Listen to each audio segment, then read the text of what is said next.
মুসলিমদের প্রথম কিবলা ফিলিস্তিনের আল আকসা মসজিদে পবিত্র ঈদুল ফিতরের নামাজ পড়তে বাধা দিয়েছে ইসরায়েলি কর্তৃপক্ষ। মুসল্লিরা প্রবেশের চেষ্টা করলেও তাদের ওপর স্টান গ্রেনেড ও টিয়ার গ্যাস নিক্ষেপ করা হয়েছে। এ ঘটনায় ইসরায়েল বলছে, ইরানের সঙ্গে চলমান যুদ্ধের কারণে নিরাপত্তা ঝুঁকি থাকায় এই সিদ্ধান্ত নেওয়া হয়েছে। ফিলিস্তিনি সূত্রগুলোর দাবি, মুসল্লিরা আল আকসায় প্রবেশের চেষ্টা করলে তাদের ওপর স্টান গ্রেনেড ও টিয়ার গ্যাস ছড়া হয়।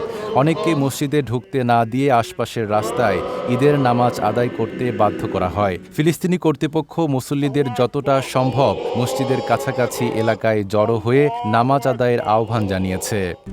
RICL TMX, যুগের পর যুগ স্থাপনা থাকে মজবুত। একই সঙ্গে জেরুজালেমের উত্তর পশ্চিমে গুরুত্বপূর্ণ আল জিব চেকপয়েন্টও শুক্রবার সকালে বন্ধ করে দেয় ইসরায়েলি বাহিনী। এর ফলে শত শত ফিলিস্তিনি নিকটবর্তী মসজিদে গিয়ে ঈদের নামাজ ও জুমায় অংশ নিতে পারেনি বলে জানিয়েছে জেরুজালেম গভর্নরের। স্থানীয় সূত্র বলছে, পূর্ব জেরুজালেমে ঈদের স্বাভাবিক উৎসবমুখর পরিবেশও ছিল না। কড়া নিরাপত্তা, চলাচলে বিধিনিষেধ এবং দোকানপাট বন্ধ থাকায় পুরো এলাকায় চাপা উদ্বেগ বিরাজ করে। এদিকে ফিলিস্তিনি পক্ষ এ ঘটনাকে ধর্মীয় স্বাধীনতার লঙ্ঘন ও উত্তেজনা বৃদ্ধির শামিল বলে আখ্যা দিয়েছে। পরিস্থিতি ঘিরে আন্তর্জাতিক হস্তক্ষেপের দাবিও জানানো হয়েছে।